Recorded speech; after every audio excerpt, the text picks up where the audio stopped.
FEMA suspends emergency preparedness funds until population counts are updated. The Federal Emergency Management Agency, FEMA, announced on October 3 that it stopped distributing emergency preparedness funds to states until they update their populations in the wake of the Trump administration's crackdown on illegal immigration.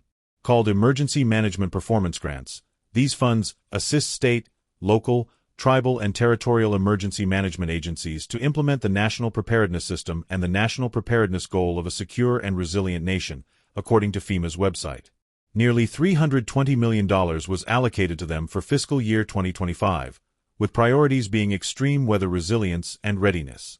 However, nearly all of the allocated funds are distributed based on population data. FEMA has raised concerns about what it called inflated payments, and a spokesperson said on October 3 that the deportation of illegal immigrants, as well as other recent population shifts, have triggered a need for that population data to be updated to ensure proper distribution. The spokesperson also clarified that this suspension concerns the entire country and its territories and was not related to the recent ruling by a federal judge in Rhode Island temporarily blocking the Trump administration from cutting $233 million in grant funds for Democratic-led states.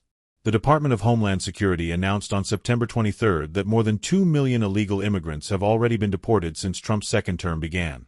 Of that total, an estimated 1.6 million illegal immigrants voluntarily self-deported using the Customs and Border Protection Home app, and more than 400,000 were removed. An additional more than 400 were apprehended by Immigration and Customs Enforcement in Central Florida alone on September 30.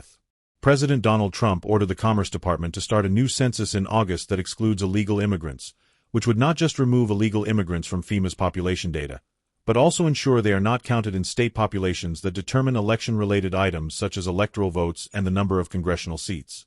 The Trump administration remains committed to its immigration enforcement, with a particular focus on apprehending those associated with drug and human trafficking and violent crimes such as murder and assault.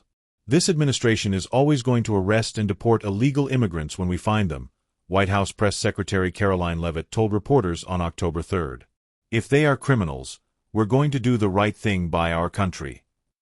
FEMA also remains affected by the ongoing government shutdown, posting on its website, some non-disaster assistance transactions submitted via the website may not be processed or responded to until after appropriations are enacted.